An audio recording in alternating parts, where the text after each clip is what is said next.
ما كان للنبي والذين آمنوا أن يستغفروا للمشركين ولو كانوا أولي القربى من بعد ما تبين لهم أنهم أصحاب الجحيم۔ ترجمہ: پیغمبر کو اور دوسرے مسلمانوں کو جائز نہیں کہ مشرکوں کے لیے مغفرت کی دعا مانگیں، اگرچہ وہ رشتہ دار ہی کیوں نہ ہوں،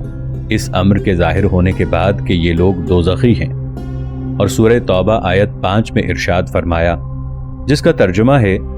جب محترم مہینے گزر جائیں تو اس وقت ان مشرکین کو جہاں چاہو مارو، پکڑو، باندھو اور داؤ گھات کے موقعوں پر ان کی طاق میں بیٹھو۔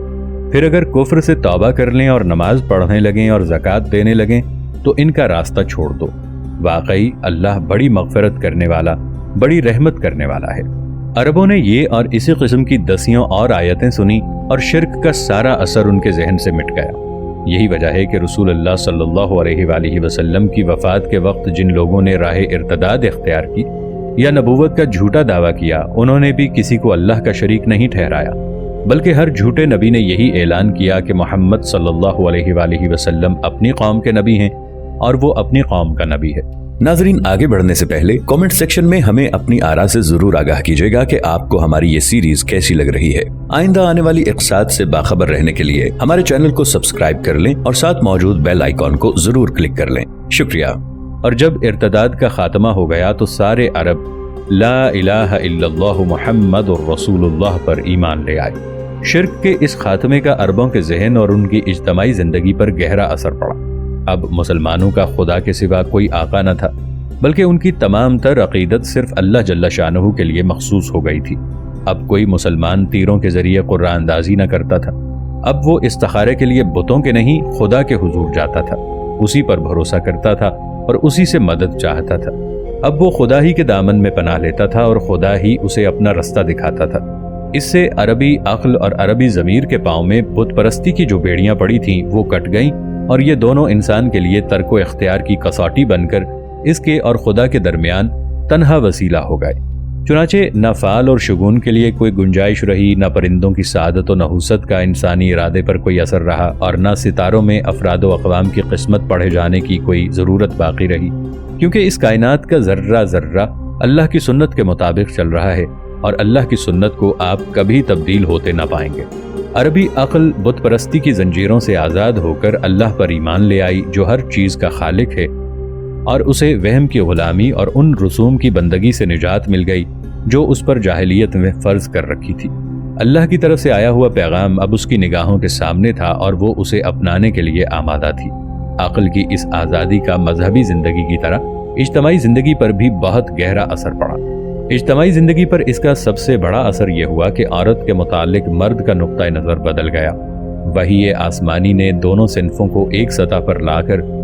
روئے سخن مومن مردوں اور مومن عورتوں اور مشرک مردوں اور مشرک عورتوں کی طرف پھیر دیا۔ عورتوں کے ساتھ نرمی و عزت سے پیش آنے کا ذکر کیا اور ان کے فرائض کی طرح نیکی و احسان کے ساتھ ان کے حقوق بھی مقرر کیے۔ اللہ نے سورہ آل عمران آیت 195 میں ارشاد فرمایا، انی لا اضیع عمل عامل منکم من ذکر او انثی۔ ترجمہ: میں کسی شخص کے کام کو جو تم میں سے کرنے والا ہے اکارت نہیں کرتا، خواہ وہ مرد ہو یا عورت۔ اور فرمایا سورۃ النساء آیت 124 میں، وَمَن يَعْمَلْ مِنَ الصَّالِحَاتِ مِن ذَكَرٍ أَوْ أُنثَىٰ وَهُوَ مُؤْمِنٌ فَأُولَٰئِكَ يَدْخُلُونَ الْجَنَّةَ وَلَا يُظْلَمُونَ نَقِيرًا۔ ترجمہ: اور جو شخص کوئی نیک کام کرے گا، خواہ وہ مرد ہو یا عورت، بشرطے کہ مومن ہو، سو ایسے لوگ جنت میں داخل ہوں گے اور ان پر ذرا بھی ظلم نہ ہوگا۔ اور فرمایا سورۃ النحل آیت 97 میں، جس کا ترجمہ ہے، جو شخص کوئی نیک کام کرے گا، خواہ وہ مرد ہو یا عورت ہو، بشرطے کہ صاحب ایمان ہو، تو ہم اس شخص کو دنیا میں باللطف زندگی دیں گے اور آخرت میں اس کے اچھے کاموں کے عوض ان کا اجر دیں گے۔ اور سورہ فتح آیت 6 میں فرمایا، وَيُعَذِّبَ الْمُنَافِقِينَ وَالْمُنَافِقَاتِ وَالْمُشْرِكِينَ وَالْمُشْرِكَاتِ الظَّانِّينَ بِاللَّهِ ظَنَّ السَّوْءِ۔ ترجمہ: اور تاکہ اللہ تعالیٰ منافق مردوں اور منافق عورتوں کو اور مشرک مردوں اور مشرک عورتوں کو عذاب دے جو اللہ کے ساتھ برے برے گمان رکھتے ہیں۔ اور فرمایا سورہ بنی اسرائیل آیت 23 اور 24 میں، وَقَضَى رَبُّكَ أَلَّا تَعْبُدُوا إِلَّا إِيَّاهُ وَبِالْوَالِدَيْنِ إِحْسَانًا۔ ترجمہ: اور تیرے رب نے حکم کر دیا ہے کہ بجز اس کے کسی کی عبادت مت کرو اور تم اپنے ماں باپ کے ساتھ حسن سلوک کیا کرو۔ اگر تیرے پاس ان میں سے ایک یا دونوں کے دونوں بڑھاپے کو پہنچ جائیں سو انہیں کبھی ہاں سے ہوں نہ کرنا اور نہ انہیں جھڑکنا اور ان سے بڑے ادب سے بات کرنا اور ان کے سامنے شفقت سے انکسار کے ساتھ جھکے رہنا اور یوں دعا کرنا کہ اے میرے پروردگار ان دونوں پر رحمت فرما جیسا کہ انہوں نے مجھے بچپن میں پرورش کیا ہے۔ یہ اور اسی قسم کی بہت سی آیتیں گوش جہالت کے لیے ایک نیا نغمہ تھیں۔ عورت اور مرد اللہ کے سامنے ایک ہیں، عورت کو بھی وہی انعام ملتا ہے جو مرد کو ملتا ہے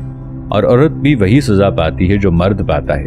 یہ ایک ایسی بات تھی جو نہ عربوں نے اپنوں سے سنی تھی نہ اس سے ملتی جلتی کوئی بات اپنے ایرانی اور رومی پڑوسیوں سے۔ اس کے باوجود وہ اس نئے دین کی تعلیم تھی جو نبی عربی علیہ التحیۃ والتسلیم پر نازل کیا گیا تھا اور جس کے سلسلے میں ہر مسلمان کے لیے ضروری قرار دیا گیا تھا کہ وہ اس پر ایمان لائے اور اس کی پیروی کرے۔ میاں اور بیوی، باپ اور بیٹے، بھائی اور بھائی کے تعلقات پر اس تعلیم کا اثر پڑا۔ بیوی اب چاکر اور غلام نہ رہی تھی بلکہ اپنے شوہر کی شریک حیات ہو گئی تھی اور اسے بھی اپنے شوہر پر وہی حقوق حاصل ہو گئے تھے جو ایک شریک کے دوسرے شریک پر ہوتے ہیں۔ چنانچہ اللہ تعالیٰ نے سورۃ الروم آیت 21 میں ارشاد فرمایا جس کا ترجمہ ہے، اور اس کی نشانیوں میں سے یہ ہے کہ اس نے تمہارے واسطے تمہاری جنس کی بیویاں بنائیں تاکہ تمہیں ان کے پاس آرام ملے اور تم میاں بیوی میں محبت اور ہمدردی پیدا کی۔ اب کسی مرد کے لیے یہ گنجائش باقی نہ رہی تھی کہ وہ اپنی لانڈی سے کراہت و نفرت کرے اور اس کے جسم کو اپنی دولت اندوزی کا ذریعہ بنائے۔ اس باب میں اللہ جل شانہ سورۃ النور آیت 33 میں ارشاد فرماتا ہے جس کا ترجمہ ہے، اور اپنی مملوکہ لانڈیوں کو زنا کرانے پر مجبور مت کرو اور بالخصوص جب وہ پاک دامن رہنا چاہیں، محض اس لیے کہ دنیاوی زندگی کا کچھ فائدہ یعنی مال تمہیں حاصل ہو جائے۔ نہ کسی مرد کو اس کی اجازت تھی کہ وہ اپنی بیٹی کو ستائے یا ننگو افلاس کے ڈر سے اسے زندہ گاڑ دے۔ قرآن اللہ کے اس حکم کے مطابق اس فعل کو ممنوع قرار دیتا ہے۔ چنانچہ سورۃ الانعام آیت 151 میں ارشاد باری تعالی ہے جس کا ترجمہ ہے، اور اپنی اولاد کو افلاس کے سبب قتل مت کیا کرو، ہم انہیں اور تمہیں رزق مقدر دیں گے۔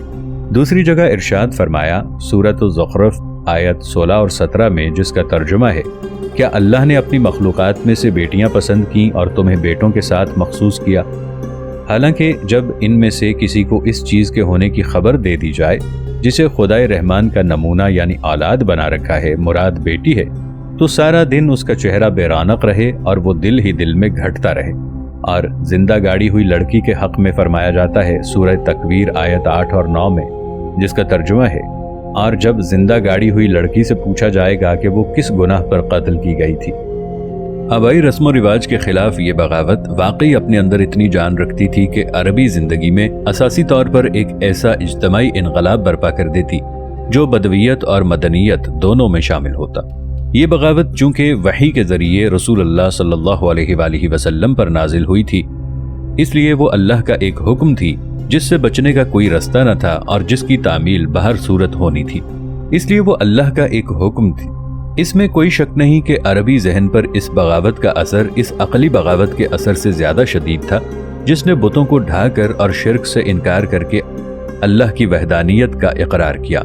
جب کبھی عقل و دل غلامی کی جکڑ بندیوں سے آزاد ہوئے ہیں، آزادی کے نور سے ضیاء اندوز ہونے کے لیے اس کی طرف دوڑتے ہیں۔ یہی حال ہماری فکر اور ہمارے ذاتی عقائد کا ہے،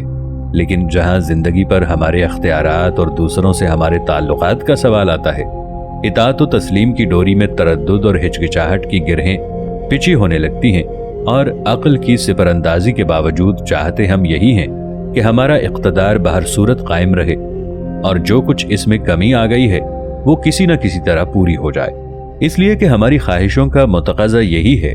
عقل جتنی چاہے خواہش سے بلند ہو جائے اور آزادی فکر جتنا چاہے بلند معنی پر عبور حاصل کر لے، انسان پر حکومت وہی جبلت کرتی ہے جو تمام خواہشوں کا مدار ہے۔ ہمارے اس قول کی بہترین تائید خود حضرت عمر رضی اللہ عنہ کے ایک بیان سے ہوتی ہے۔ امام مسلم رحمۃ اللہ علیہ نے اپنی سند سے ایک روایت نقل کی ہے کہ حضرت عمر رضی اللہ عنہ نے فرمایا،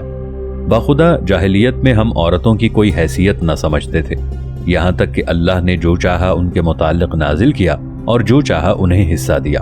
ایک دن میں کسی مسئلے میں الجھا ہوا تھا کہ میری بیوی بولی، آپ ایسا ایسا کیوں نہیں کر لیتے؟ میں نے اس سے کہا، تمہارا اس سے کیا واسطہ؟ تم میرے معاملے میں دخل دینے والی کون ہوتی ہو؟ وہ کہنے لگی، تعجب ہے ابن خطاب، تمہیں اپنی بات میں میرا دخل دینا تک گوارا نہیں اور تمہاری بیٹی رسول اللہ صلی اللہ علیہ وآلہ وسلم کو اس طرح جواب دیتی ہے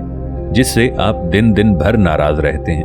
حضرت عمر رضی اللہ عنہ فرماتے ہیں، میں نے اپنی چادر لی اور اٹھ کر سیدھا حفصہ رضی اللہ عنہا کے پاس پہنچا اور کہا، بیٹی کیا تم رسول اللہ صلی اللہ علیہ وآلہ وسلم کو اس طرح جواب دیتی ہو جس سے آپ دن دن بھر ناراض رہتے ہیں؟ حفصہ رضی اللہ عنہا نے جواب دیا، ہاں بخدا ہم آپ صلی اللہ علیہ وآلہ وسلم کو جواب دیتے ہیں۔ میں نے کہا، دیکھو میں تمہیں خدا اور اس کے رسول کی عقوبت سے ڈراتا ہوں، بیٹی اس عورت کے نقش قدم پر نہ چلو جسے اپنے حسن اور رسول اللہ صلی اللہ علیہ وآلہ وسلم کی محبت نے مغرور کر دیا ہے۔ اس کے بعد میں ام سلمہ رضی اللہ عنہا کے پاس گیا جن سے میری قرابت تھی اور ان سے بھی یہی گفتگو کی۔ ام سلمہ رضی اللہ عنہا نے مجھ سے کہا، حیرت ہے ابن خطاب،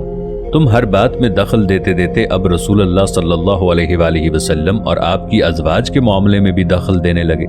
حضرت عمر رضی اللہ عنہ فرماتے ہیں، یہ بات میرے دل میں چپ گئی، میں آگے کچھ نہ کہہ سکا اور ان کے پاس سے اٹھ کر چلا آیا۔ حضرت عمر رضی اللہ عنہ اور ام المؤمنین حضرت حفصہ اور حضرت ام سلمہ رضی اللہ عنہا کے درمیان یہ گفتگو ہجرت کے 9ویں سال اس وقت ہوئی تھی جب اللہ عورتوں کے متعلق اپنے احکام نازل فرما چکا تھا اور جو حیثیت انہیں دینی تھی دے چکا تھا۔ اس وقت جب حضرت عمر رضی اللہ عنہ کا یہ حال تھا، جو رسول اللہ صلی اللہ علیہ وآلہ وسلم سے اتنے قریب اور آپ کی تعلیمات کے اتنے اطاعت گزار تھے، تو ان عربوں کے متعلق آپ خود اندازہ کر لیجئے جو عرب کے مختلف حصوں میں پھیلے ہوئے تھے۔ اس میں کوئی شک نہیں کہ ان کے اور ان کی بیویوں، بیٹیوں اور رشتہ داروں کے درمیان بھی وہی کچھ یا شاید اس سے بھی زیادہ پیش آتا ہوگا جو حضرت عمر رضی اللہ عنہ، حضرت حفصہ رضی اللہ عنہا اور حضرت ام سلمہ رضی اللہ عنہا کے درمیان پیش آیا، اور بلا شبہ عورتیں اس پر اصرار کرتی ہوں گی کہ جو حق اللہ تعالیٰ نے انہیں عطا کیا ہے مرد اس سے انکار یا اس کے متعلق ان سے جھگڑا نہ کریں، کیونکہ وہ اللہ، اس کی کتاب اور اس کے رسول صلی اللہ علیہ وآلہ وسلم پر ایمان لا چکے ہیں۔ انسانی معاشرے میں عورت اور مرد کی مساوات سے پیدا ہونے والے انقلاب کا رد عمل جب یہ تھا تو اس وقت اسے آپ سے آپ شدید تر ہو جانا چاہیے تھا، جب اسلام نے عورت کو وراثت کا وہ حق دیا جس سے جاہلیت نے اسے محروم کر رکھا تھا، اور جب نہ صرف یہ کہ تعداد ازواج کی بے لگامی کو 4 بیویوں میں محدود کر دیا گیا، بلکہ مرد کو ہدایت کی گئی کہ اگر وہ بیویوں میں انصاف نہ کر سکتا ہو تو پھر ایک ہی بیوی پر اکتفا کرے۔ بس انسانی مرتبے اور جزائے اعمال میں عورت کی مساوات معنوی اعتبارات سے قریب تر ہے، اور اس میں مرد کا کوئی نقصان نہیں کہ اس کے اور اس کی بیوی کے درمیان محبت و مرحمت کا رشتہ ہو، محبت بیوی کی طرف سے اور مرحمت اس کی طرف سے۔